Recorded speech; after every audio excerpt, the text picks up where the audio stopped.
It's so easy to go into denial about peak oil because it changes everything. Every one of us has grown up during this unique historical period when we've had easy access to cheap energy and all of the things that cheap energy can do for us. And so even people who intellectually understand peak oil, as soon as they turn their attention away, almost immediately start to go into sort of their normal mode of thinking. It's a natural human response. I find myself doing it all the time, and I spend hours every day studying peak oil from all sorts of different standpoints. As soon as I turn my attention away, suddenly I'm in the normal world again, the so-called normal world, the consensus trance that we all live in on a daily basis. In the rich world, in the industrial world, in the English-speaking world, I see almost zero likelihood that the majority is going to actively embrace this anytime soon. But nonetheless, because of the geological imperative of this, something or other will happen, whether people like it or not. We are almost absolutely, totally dependent on oil for all of our activities. First of all, industry, of course, runs on oil. Everyone understands that. Agriculture, modern mechanized agriculture to feed the world, is heavily dependent on oil. If you look at transportation, again, it's obvious, cars and planes run on oil, petroleum, gasoline, and of course military capability. You cannot fight a war, as the Americans know, without oil. So every aspect of human existence is dependent on oil, and when we reach that point, when we get to maximum production, maximum supply capacity relative to demand, that is a very significant point, which many people think, including me, is without precedent in human history. Global oil production will peak. The global economy will be devastated by it. We'll see oil wars. Everything will change as a consequence, and yet people won't be talking about the oil peak. They'll be talking about the unemployment figures. They'll be talking about the high price of food. They'll be talking about the fact that you can't get on an airliner and travel anymore because all of the airline industry has collapsed. There are only a few carriers still in business, and the tickets are astronomically expensive. They'll be talking about the latest war or terrorist incident, and they will have completely lost sight of the one event that caused all of those effects.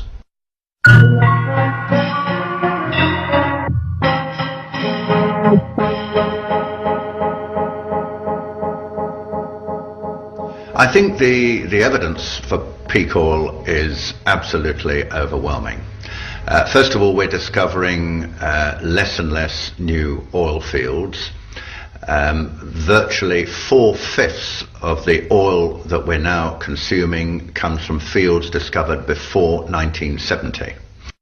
the opportunity to find new oil becomes limited to smaller and smaller pockets, which are more difficult to extract and more costly. We are now consuming each year 3 times more than the extra oil that we're discovering, and that gap is widening. But the key point is, I think, really this. At the moment, the world is using about 84 million barrels a day. Opinion in the oil industry is that we could perhaps, at an absolute limit, push that to around 95 million barrels a day. I don't think you'll find anyone in the oil industry itself, let alone outside it, who thinks we could do better than that. There's something like 53 countries now are physically producing less today than they have at some point in the historical past. I mean, that's fact. That's not interpretation or anything.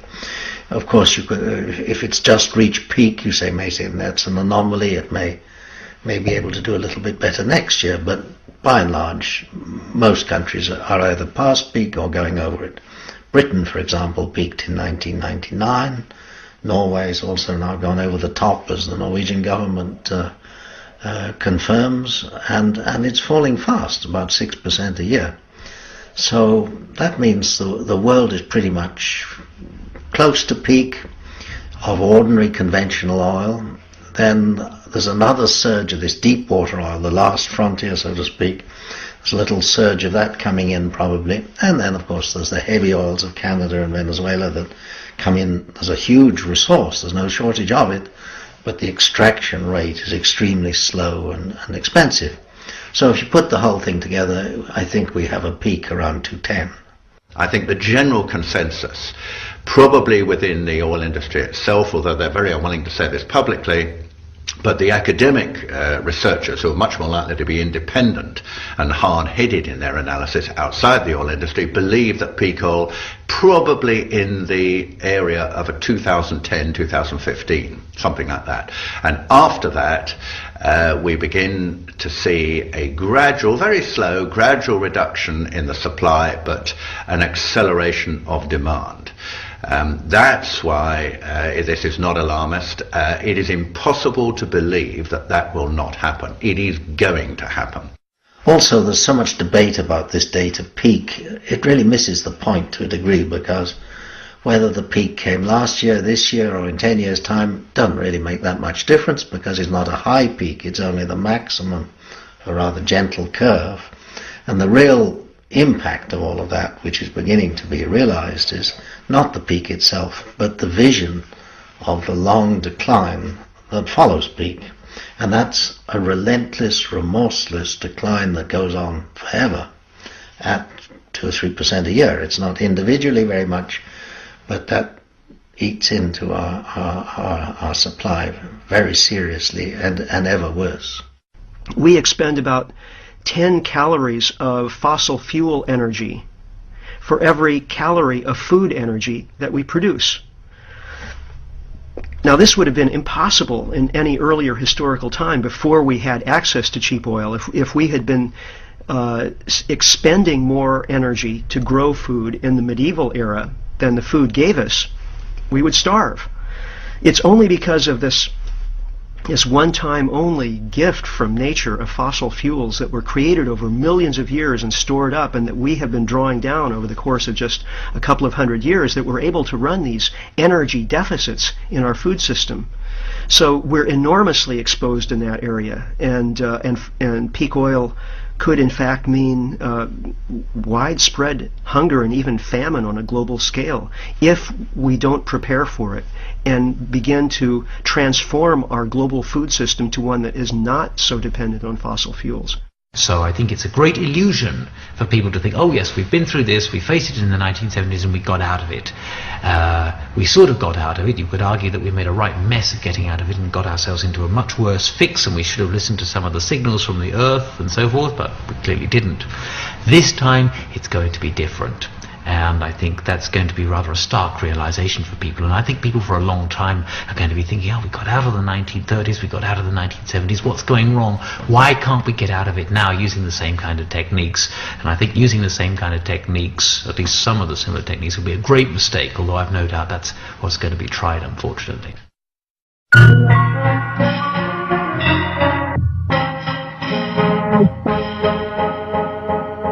There's a very strong relationship between economic growth and energy growth, particularly between growth of electricity demand and also of oil demand.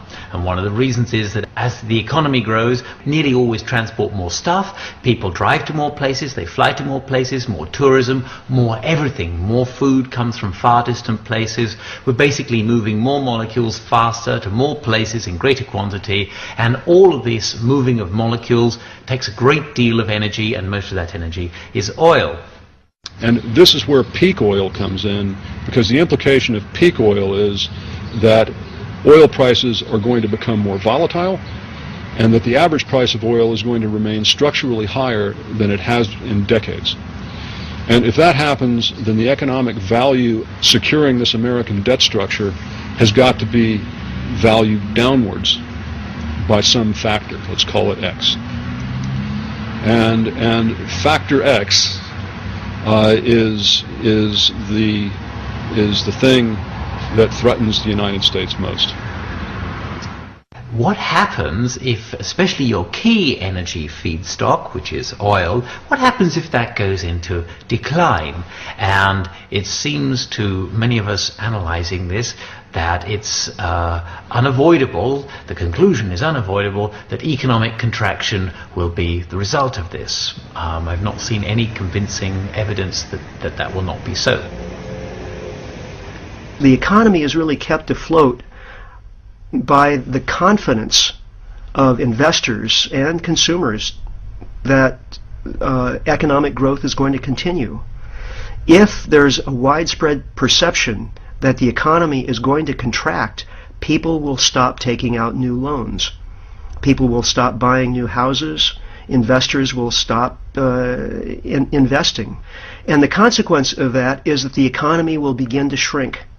If the economy is not continually growing, that means new loans aren't being taken out, and new loans are the means by which the money supply expands. Money is created through the making of loans. So if more money isn't being created, that means that not enough money will exist to pay back existing loans at interest.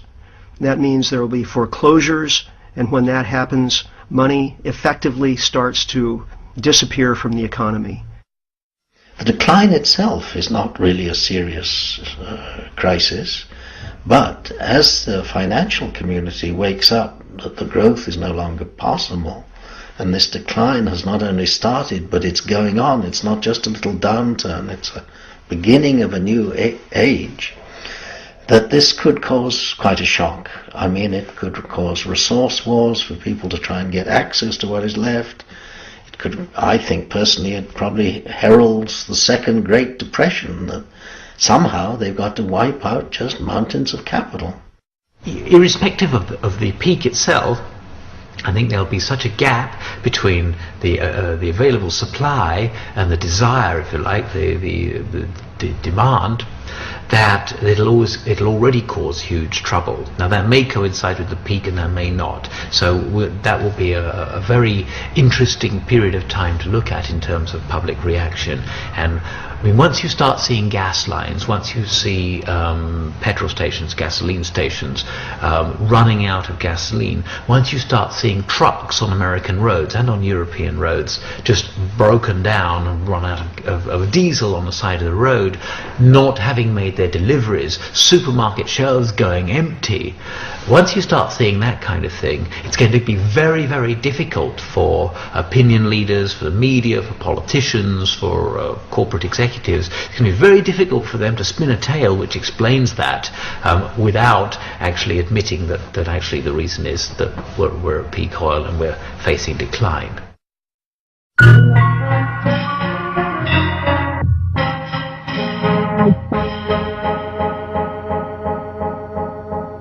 Not that they don't know. I mean, governments are extremely well briefed. Their leading officials make sure that they're in contact with all the leading organizations in the country, particularly sort of business and certainly the oil industry, which is so important. They will have talked exhaustively about this. So it's not as though they don't know, and it's not as though the leaders are not briefed. Of course they are. If you're a politician in a country that matters, and you say, I've got a concern about oil depletion, what's your next sentence? What do you say after that? You've essentially just said, the world as you know it is going to end. End of, and that's all we have today. I mean, you really have to be able to follow up with some sense of some policy, some solution, because there really is no easy solution at hand. Politicians are really loath to get into the whole notion of depletion. You can't raise a problem unless you've got a solution at hand. I mean, that's kind of the rule of politics, unless you're criticizing your opponent, and so no one really wants to raise the notion of depletion.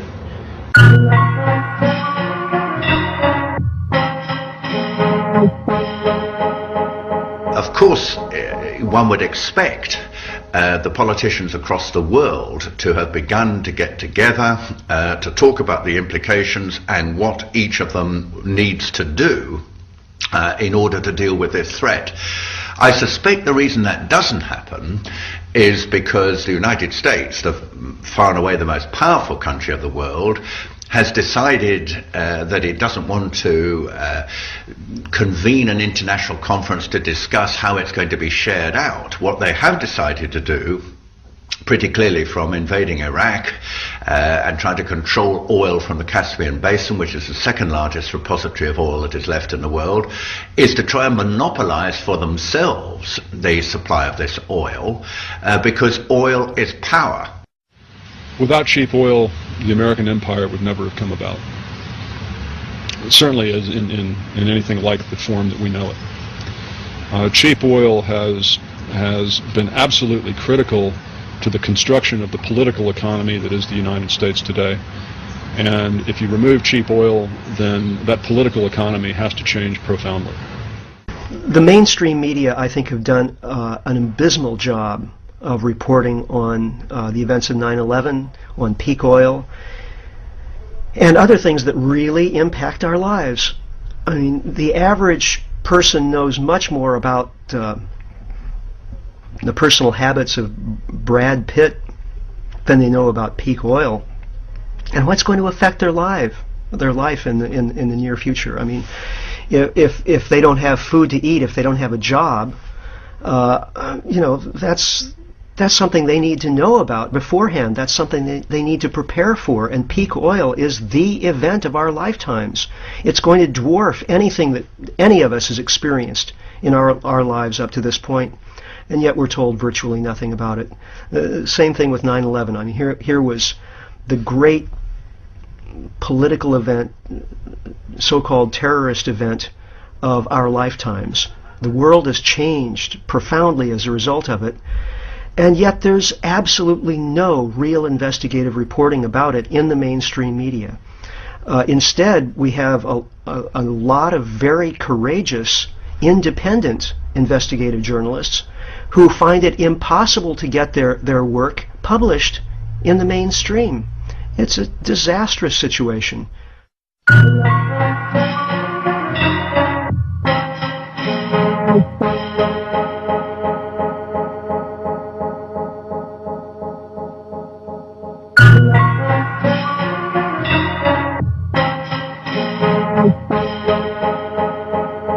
I personally believe that there is a deep relationship between the events of 9/11 and peak oil, but it's not something I can prove. There's a lot of circumstantial bits and pieces that when you add them up together paint a pretty persuasive picture, I think. The CIA has been studying the phenomenon of oil peaks since the 1970s. And Dick Cheney, former CEO of Halliburton, the world's foremost oil services company, has talked about the difficulty that the oil industry will have in meeting demand by the end of the first decade of the 21st century. Now, what happened after 9/11? Well, of course, the U.S. invaded Afghanistan and used that occasion to build military bases throughout the region of Central Asia, which is the new oil production region. Lots of new oil discoveries there in, coincidentally, 2000 to 2001. And then to invade Iraq, one can't help but see a pattern here. It seems evident to me that 9/11 was in effect a kind of pretext for the U.S. to expand its military hold on the two most important oil-producing regions of the planet. There are a number of elites, number of very influential policy advisors, a lot of people who went on to form part of the administration knew that peak oil was coming. They knew that they would not be able to survive peak oil without having this massive militarization of policy, and thirdly, that they needed to do that on the back of a drastic attack or perception of a threat in relation to the United States, and this is what 9/11 provided. In our work, the fundamental job that we do for people is in understanding what's really going on and trying to understand what is behind events and what is motivating people. That's different from passing judgment on it. We're not trying to make value judgments. We try to eschew value judgments as much as possible, as a matter of fact, in our consulting work. We are very interested in what really happened on 9/11, is the short answer. Well, you have four options to declare 9/11. One is it was a strike out of the blue, nobody knew anything. It was the first version the American administration told the public. Then they knew a lot, but in different agencies, and the picture was so difficult to put together that they couldn't find out what was happening, what was in the future. And I think it has broken down, but the administration is fighting on this line. The third option is they let it happen. They knew something, or they knew the whole story and let it happen because they could use it in order to bring about war against up to 60 states, as they said later on. And the fourth version is they organized it or were part of organizing it. And the way it happened is so strange, and the unwillingness of the administration to clear up all the environment is so strong that I finally come to the belief that it must be a steered operation, covert operation.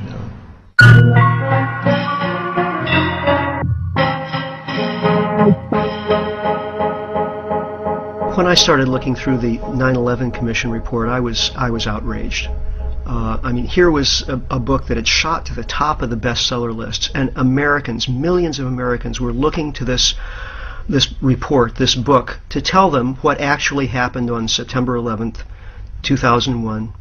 And they were doing so under the assumption that there had been a clear, open inquiry into the events, that all of the relevant questions had been asked and evidence had been provided. And this clearly was not the case. Well, the Keane report on 9/11, which was finally set up, I think is not a serious examination of what happened and what the causes were. I say that, first of all, because clearly the Bush administration didn't want to do it. They resisted all the calls for an official inquiry for several months. And what actually finally persuaded them to do this was not the politicians in Congress. It was the families, the wives of those who were killed at 9/11. the first thing it does is name the 19 hijackers, the mostly Saudi nationals. But of course, we heard within days of the events that something like 5 or 6 of these people were still alive and well and living in the Middle East.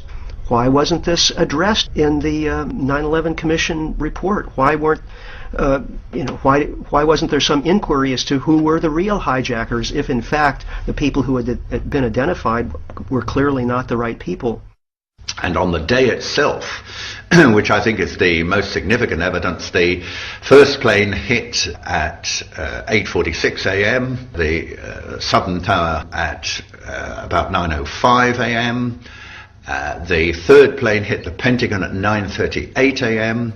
They knew there was a hijack between 8:10 and 8:20 in the morning, let's say 8:15, so they knew half an hour before the first plane, 3/4 of an hour before the second plane, and an hour and a half before the third plane hit their targets. And not once in that time did they scramble a warplane to intercept. Now that is just staggering. When first of all they had Andrews Air Base, which is 10 miles west of Washington, with F-16s with a top speed of 1,500 miles an hour, they could have been over the scene within a minute or two. Why were none of them scrambled? Secondly, you might think, well, there was chaos, no one knew what to do, it was a catastrophe, but... Just standard operating procedure. When a plane is off course, fighter jets are notified, fighter jets go out to see if the plane's having a problem or just, well, what the problem is, because the plane's obviously off course. And for the year before 9/11/01, fighter jets were called out on 67 occasions. So the question is, when we knew of at least 4 planes were off course. And there's words that it was even up to 11. But where were the fighter jets? They weren't there. Now, from our research, which people wouldn't know, we have now found out that there were 15 exercises going on that day involving all the fighter jets in the northeastern portion of the United States. What are the odds of that occurring? Like 0? I mean, or 100%. I mean, 100% they couldn't occur without a fix being in.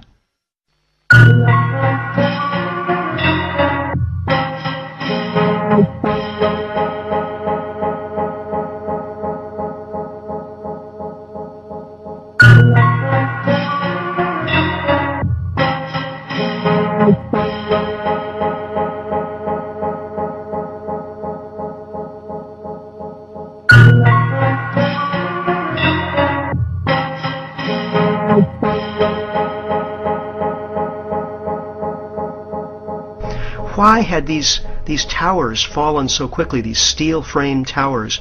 No steel-framed buildings had ever collapsed before because of fire. Why wasn't there a proper inquiry? I think something like $600,000 was spent to investigate why the Twin Towers collapsed.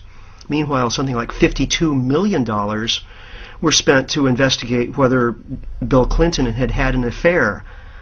This is absurd.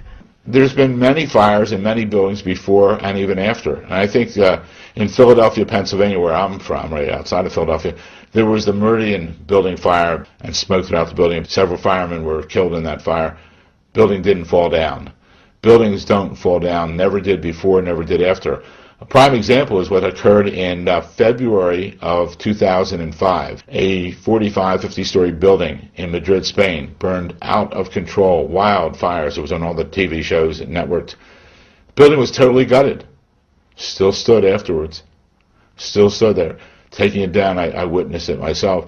They're taking it down now, steel beam by steel beam. Concrete and steel buildings do not fall down from fires.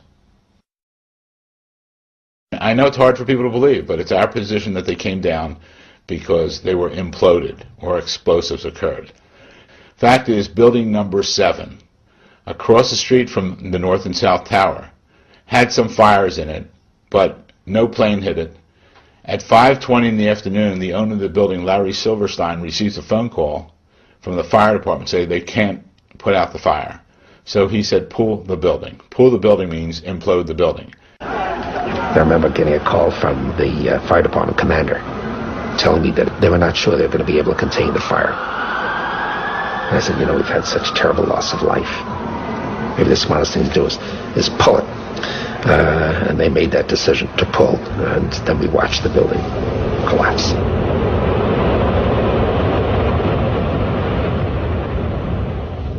And it came down in its own footprint. That's significant because the North and South Tower also came down in their own footprint.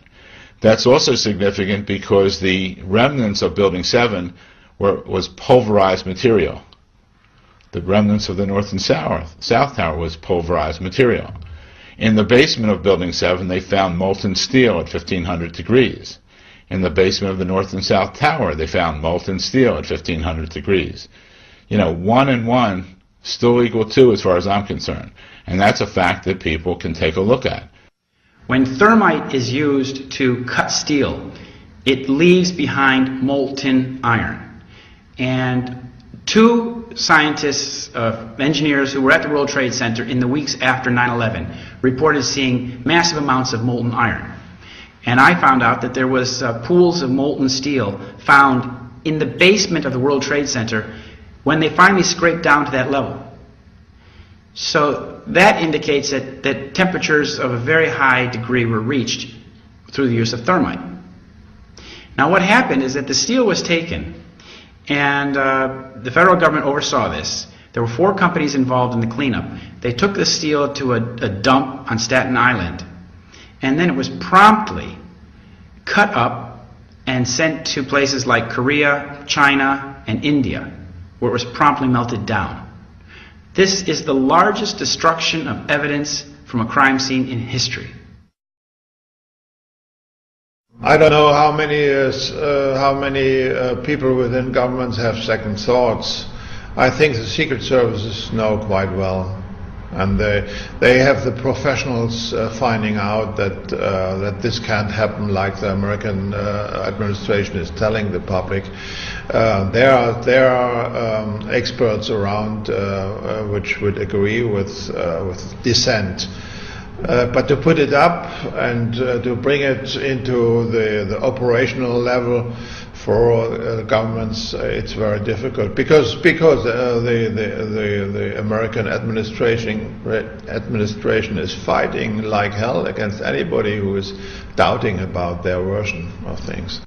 One can see the story just being massaged to where it's consistent with itself, not necessarily consistent with the facts or with previous testimony, but so that it's internally consistent, so that it becomes the new myth that Americans and the rest of the people around the world presumably believe about 9/11. In fact, we still do not know what happened that day. We don't know who was behind it. And that has enormous implications for our understanding of what's going on in the world today. The use of conspiracy theory as a derogatory, as an epithet almost, is something that propagandists have perfected over the decades, and it's a useful tool for eliminating articulate dissent and other points of view and information that might be inconvenient for a policy agenda.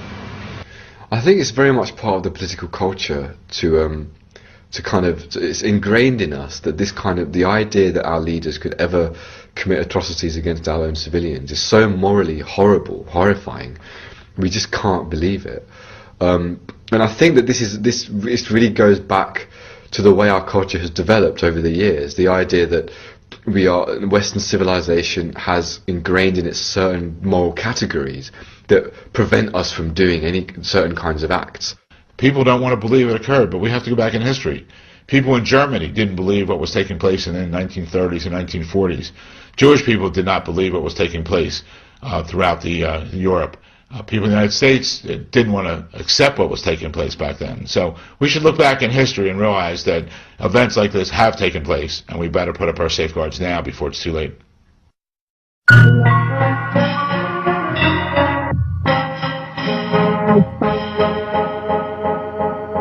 A lot of the people in the anti-war movement want nothing to do with 9/11. Well, ladies and gentlemen, wake up. If you didn't have 9/11, you wouldn't have the wars in Afghanistan and Iraq. I think the main aim of the Bush administration is broken down or written down in the project of a new American century. They say we have to fight against at least 60 states harboring terrorism. Mostly in the near where oil is situated, or gas. In order to bring the support for this war, this is necessary to have this international new terrorism. Most of the planning for the war on terror preceded 9/11, and you can really see the extent to which there was a desperation on the part of government leaders in the West, not just in the United States, as regards the impending crisis posed by peak oil. There are a number of studies which show that they have been aware of the peak oil crisis for a while. So the idea was that American foreign policy would be reinvigorated with energy policy, and the two would be combined. And it mentions the Middle East, it mentions the Persian Gulf, and it mentions Iraq. This is very much not so much a war against terrorism. It's a war to secure control over distribution. And in that sense, it is absolutely no different whatsoever than the Rockefellers' move to control the North American oil industry in the late 19th century, which was not so much a move to control the pumping of oil and the extraction of oil. Rockefeller's genius was in seeing that if you could control distribution, you could control the industry. And the same is true today, extrapolated through the global market. And the advantage of an American takeover of Iraq is that you get immediately physical control of the second largest deposit of oil that is left. Secondly, you are on the doorstep if anything happens in Saudi. And by having American bases, which already exist, of course, in Saudi and in Kuwait, and if we now have a string of American bases, which is what I think will happen in Iraq, you then have control of the Middle East. But that is what it is really all about. And I think the Americans, in order to do this, in order to extend their power, in order to explain to the world something which is more acceptable, and that the Americans want to control the rest of the oil that is left, they needed some kind of facade, some kind of explanation, some kind of rationale. And for that, the enemy, after the fall of Soviet Russia, with the collapse of the Berlin Wall in 1989, they needed a new enemy, and very conveniently the Islamic threat became that new enemy. But the question we have to ask is, stepping back, how far have those people either been funded or trained by the CIA and MI6 in the past, or even now? And how far the actions of the British and the Americans in the Middle East have created the circumstances in which people will become involved in those organizations? It's a clash of civilization. This is the theme which has been brought up in the beginning of the 90s. Sam Huntington told us we have to have new enemies. We have otherwise Western societies will not be able to lead. So you see this idea behind all this, and I don't believe in Osama bin Laden. I don't believe in Al Qaeda. I think it's all brought up by continuous faking of intelligence and propaganda. So the notion of a U.S. war on terrorism is simply a fraud. There is no war on terrorism. The Anglo-Americans are backing terrorists exactly when and where it suits them, from Chechnya to Cuba to other points around the world. The bulk of my research in my book, The War on Truth, concerns the role of Al Qaeda as an instrument of Western covert operations. And this really does, for me, fundamentally undermine the entire concept of the war on terror, the entire view that they've given us of 9/11 and what happened. Because if Al Qaeda is an instrument of covert operations rather than an enemy of the West, then there is no war on terror. And this is really the crux of the issue. This is a typical British strategy. You've got to know the name of Brigadier General Sir Frank Kitson. He was the British operations officer in Kenya at the time of the Mau Mau, And what Kitson saw, which has been known to commanders for centuries, millennia, if you've got an underground nationalist organization and you want to discredit them, you create your own parallel underground nationalist organization. You send them out. It's got to have the same name. It's got to have a false flag. You send them out, have it commit tremendous atrocities. Those will be blamed on the original relatively benign group, and they'll be discredited, they'll be demonized, and you gain political advantage. He wrote a book about it called Low Intensity Operations. And the technique is called the technique of the counter gang or the pseudo gang. Just as Al-Qaeda, in the broader sense, is a pseudo gang or counter gang created by US and British and Israeli intelligence. It's a counter gang against normal Arab nationalists or anybody with any positive agenda for reform or independence or development anywhere in the Arab world. They can always be labeled Al-Qaeda. The reductio ad absurdum of this is President Chavez of Venezuela, after giving Bush a hard time at various conferences and doing things to undermine the dollar, the neocons are now accusing President Chavez of being a member of Al-Qaeda. So you can see how easy it is to demonize somebody once you've got a good counter gang going. It's now being documented beyond a doubt, based on historical records, that the CIA, the MI6, teamed up with very, very secretive parallel elements of European intelligence services and orchestrated terrorist attacks to mobilize the public against the left, against the communists, and so on and so forth. And this would be really shocking to people if they knew that this is what happened. And this is what happened. There's no doubt about it. I mean, the best book on it is Daniel Ganser's book, NATO's Secret Armies. So this is serious academic stuff. There's an oligarchical consensus in the United States, inspired by the neocons, inspired by Samuel Huntington and the rest of them, which is that without an enemy image, you cannot have an oligarchical society. Ultimately, that's the why. Because if you look at this, you say, terrorism, endless war, why? Who benefits? Those who benefit are the beneficiaries of the current system, financiers primarily. They feel that without the diversion of a war, they cannot maintain social relations, property relations in the current form. And this they are determined to do. So they have manufactured, in a complete hysteria, a largely fictitious external enemy. You remember 1984 by George Orwell. Julia at one point says, I don't even think there is a war. It's just a fake to keep people under control. Orwell, I think, had a very good understanding of some of these psychological mechanisms. It's absolutely clear to me that a conscious decision has been made by the highest elements of our governments to allow and proliferate a terrorist threat. And this justifies the absolute wholesale militarization of policy, not just in terms of foreign policy, but at home, in the crushing of civil liberties, the criminalization of dissent, the introduction of draconian terrorist legislation, which only allows governments to have even more powers against free speech and against public mobilization. So this is really the function that Al-Qaeda plays. It plays a fundamentally functional role in a myriad ways, fueling covert operations, securing oil and gas interests quite directly, and indirectly generating the justification and the ideological framework necessary to legitimize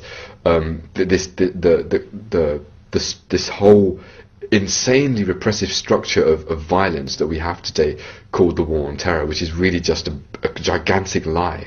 This has been fabricated for this purpose.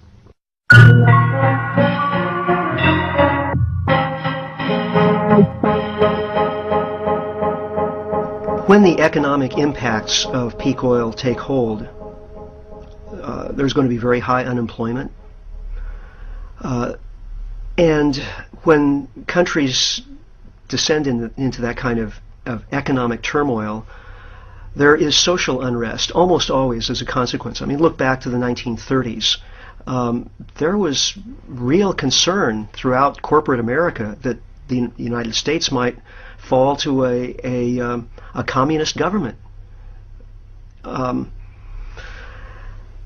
I think in the U.S., following peak oil, there likewise will probably be considerable social unrest. And I think the Patriot Act is a way of preemptively dealing with that unrest. This is a pattern that goes back many, many, many decades. And the involvement of military intelligence, the involvement of the CIA and these organizations within the borders of the United States is something that is amply documented in scholarly work, and you don't have to be a radical to observe it. The U.S. leaders are putting in place an infrastructure whereby they will be able to deal with that unrest and at the same time channel it towards scapegoats on the other side of the world. I'm sure that we'll be told that the reason we don't have enough oil is that there are evil people somewhere who are keeping it from us, who have perhaps attacked oil rigs or sunk tankers or battleships in the Persian Gulf or something like that, and therefore, we just have to go over there and deal with that problem. And once we've done that, of course, the American way of life can continue as it was before. Of course, that's a lie. The American way of life is effectively finished. It can't continue past the time of peak oil. Everything must change to adapt to the reality of a much lower energy world. But that's not the kind of message that Americans are going to want to hear. And so I think that there's a very high possibility of the United States becoming a kind of fascistic sort of regime. And I desperately hate to see that happen. But if one just looks at the signs on the horizon, they all point in that direction. Now, obviously, we're not at the route. We're not as far down that route towards dictatorship as the Nazis were. But we are going, I said we're going slowly towards it. We're not now. We're going rapidly towards it. So the reason we have to stand up and convince people that 9/11 was in fact an inside job was to stop that kind of Nazification taking place, particularly in Britain and America. And the time to do it is not to think about it and worry about it and think, well, I might be convinced by this if I read a bit more in a few years' time. The time to do it is now. Don't give them the benefit of the doubt. Because if we don't do it now, in 4 or 5 years' time, the apparatus of democracy will not be there for us to change our circumstances. So it's really either now or never.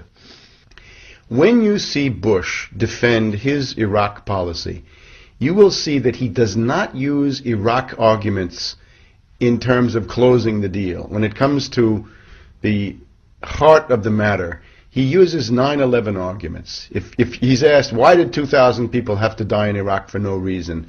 The answer is 9/11, the lessons of 9/11. I know it's hard, but these are the lessons of 9/11. With that kind of demagogy, he's able to keep a hard core of 30 to 35% of the American public. With 30 to 35%, he will be able to stay in office and wage war indefinitely. He'll be able to go for a wider war. He can manufacture new 9/11s to firm up that base. He and Cheney can provoke incidents that will lead to war with Iran, with Syria, with Venezuela, with North Korea. There's no limit to this. It has no bounds. The only way to begin to attrit and to erode and to break up his 30 to 35% base is to begin dismantling the myth of September 11th. Because without accurate information, without an accurate understanding of the world, you cannot have a functional democracy. If people don't know what's going on, and if people don't understand what their leaders are doing, there's no democracy. This is the biggest problem, because as long as the American people are so susceptible to propaganda through the television and the mass media, I really can't see how they will get themselves out of the predicament that they're in. Denial is actually, it's the default condition. We all live in it continually, and it takes a deliberate effort to stick your head up above that state of denial and catch a breath of fresh air and really see what's going on.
It's so easy to go into denial about peak oil because it changes everything.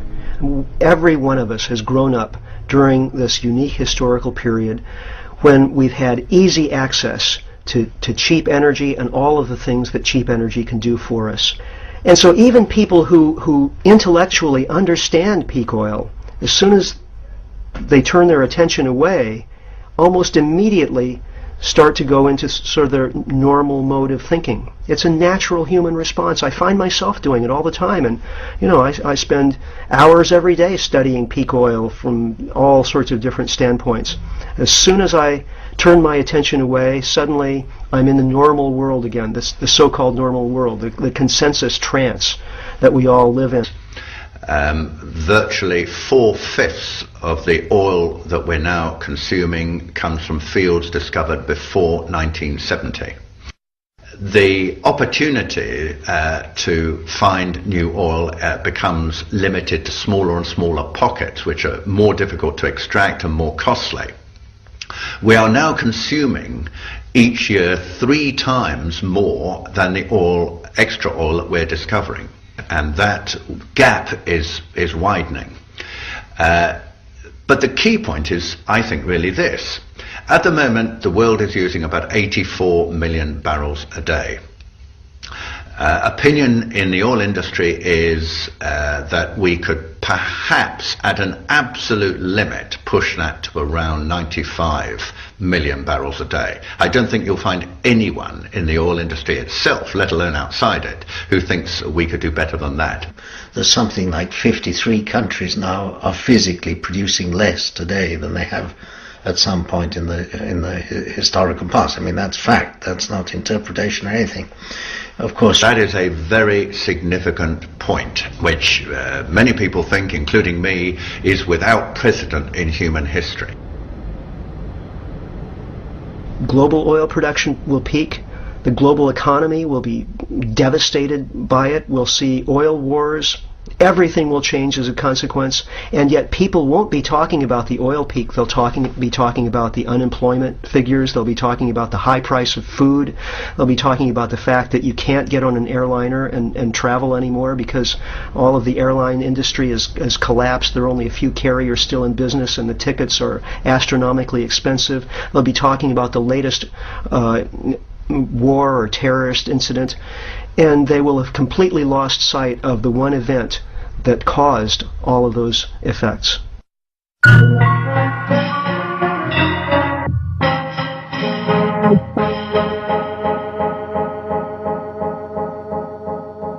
I think the evidence for peak oil is absolutely overwhelming. First of all, we're discovering less and less new oil fields on a daily basis. In the rich world, in the industrial world, in the English-speaking world, I see almost zero likelihood that the majority is going to actively embrace this anytime soon. But nonetheless, because of the geological imperative of this, something or other will happen, whether people like it or not. We are almost absolutely, totally dependent on oil for all of our activities. First of all, industry, of course, runs on oil. Everyone understands that. Agriculture, modern mechanized agriculture to feed the world, is heavily dependent on oil. If you look at transportation, again, it's obvious cars and planes run on oil, petroleum, gasoline, and of course military capability. You cannot fight a war, as the Americans know, without oil. So every aspect of human existence is dependent on oil, and when we reach that point, when we get to maximum production, maximum supply capacity relative to demand,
Bye.